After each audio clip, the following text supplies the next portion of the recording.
Welcome to Deep Universe Hub. Subscribe and press the bell icon for more updates. The news broke like a thunderclap across Asia. On July 2025, the Philippines released a bold new map, directly challenging China's sweeping 9-dash line in the South China Sea. This wasn't just a cartographic update, it was a declaration. The new map outlined the Philippines' full 200 nautical mile exclusive economic zone, a direct assertion of rights under international law. Headlines blared, "Manila draws new line in the sea." The move sent shockwaves through the region, already tense with maritime disputes. China's response was swift and furious, calling the map illegal and a serious provocation. The rhetoric escalated, and the world watched as a new line was etched into the geopolitical landscape. Newsrooms buzzed, analysts debated. Was this a prelude to conflict or a diplomatic masterstroke? Satellite images showed Chinese and Philippine vessels in close proximity, raising fears of miscalculation. For years, the world had watched China build artificial islands and the Philippines file legal challenges. But this map was different. Tangible, public, and defiant. A map is more than lines, it's a symbol of identity and ownership. By printing and teaching it, Manila embedded its claim into the national consciousness and broadcast it globally. Global markets reacted with caution, and shipping companies voiced concern over potential disruptions. The South China Sea is a vital artery for global trade.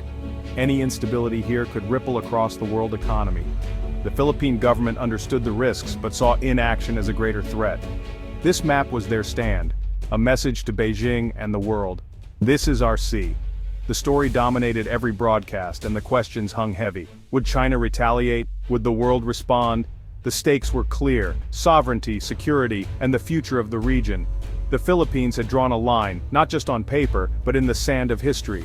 The world was watching, the region was holding its breath.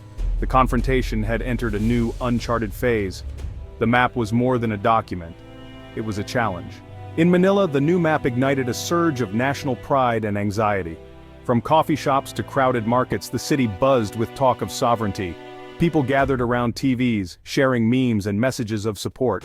Flags appeared everywhere. Car horns blared in celebration. The president addressed the nation, emphasizing rights, not aggression. "This map is an affirmation," he declared. "It shows our children what is rightfully ours." Diplomats worked the phones, briefing allies and stressing a rules-based order. The message: this was about law, not war. Citizens echoed the sentiment. "For too long we've been pushed around," said a taxi driver. "This is our water." Students rallied, holding posters. "West Philippine Sea is ours." The map gave the nation a symbol to rally around, turning a legal dispute into a matter of identity. Beneath the pride, anxiety simmered. China is a superpower, and the risks were real. Economic consequences, safety of fishermen, and escalation at sea weighed on everyone's minds. Yet, conviction outweighed fear. This was a stand that had to be taken. The gamble was clear, but the nation was united. The new map didn't just redraw borders, it redrew the lines of national unity. The Philippines had found its voice. The world was listening. For coastal Filipinos, the South China Sea dispute is about survival, not geopolitics. Fishermen face daily threats, chased from traditional grounds, nets cut, harassed by Chinese vessels. The new map is a glimmer of hope, a promise they are not forgotten. One fisherman from Zambales recalls being blasted with water cannons and losing his catch. His income has plummeted, his family struggles. For him, the map says, "You belong here, this is your water." The impact ripples through entire communities. Fish vendors, mechanics, shop owners all feel the pinch. When the catch is small, everyone suffers. Children drop out of school, families go into debt. The dispute is about their way of life. The government's move resonates deeply. It's more than lines on paper, it's a lifeline. The map is a commitment to protect livelihoods and a basis for the Coast Guard to act. These communities know the risks of provoking China, but also the danger of doing nothing. They see Chinese ships daily but fear losing their sea forever. Their hope: the new map will be a shield, not a sword. They want to fish in peace. The stakes are personal, immediate, and real. The map is their hope for a future. The new map was born from years of escalating harassment at sea. Filipino boats have faced blockades, lasers, and water cannons from Chinese vessels. The second Thomas Shoal, with its stranded BRP Sierra Madre, became a symbol of resistance. Resupplying Marines there is perilous. Chinese ships routinely try to starve out the outpost. These are not random acts, but part of Beijing's gray zone strategy: assert control without open war.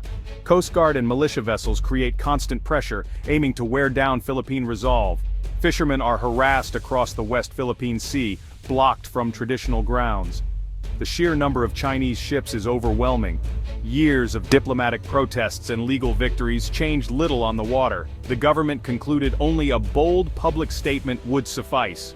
The new map is that statement, a direct response to years of being pushed and bullied at sea. The unveiling of the new map was a moment of national theater.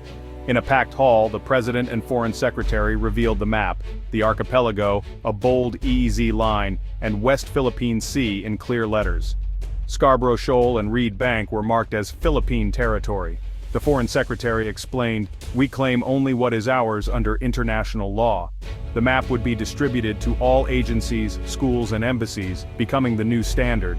In a region where China imposes its own maps, the Philippines offered a powerful counter-narrative. A map is more than navigation, it's identity and power. By publishing it, Manila refused Beijing's version of history. The unveiling was about more than lines on paper. It was about drawing a line against intimidation. The world took notice. The new map's foundation is modern international law, not ancient claims. It's grounded in the 1982 United Nations Convention on the Law of the Sea, UNCLOS. UNCLOS grants coastal states rights over a 200 nautical mile EEZ. The map visually asserts these rights backed by the 2016 Arbitral Tribunal ruling. That ruling invalidated China's 9-dash line and affirmed Philippine rights. China rejected the decision, but the map operationalizes it, making the legal victory tangible.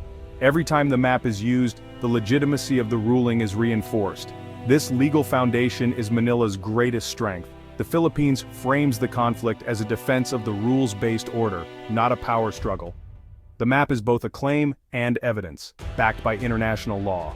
The South China Sea conflict is law versus might. The Philippines relies on UNCLOS and the 2016 ruling. China cites historic rights and its 9-dash line. UNCLOS was meant to replace chaos with clear rules. Historic claims are superseded. The tribunal ruled.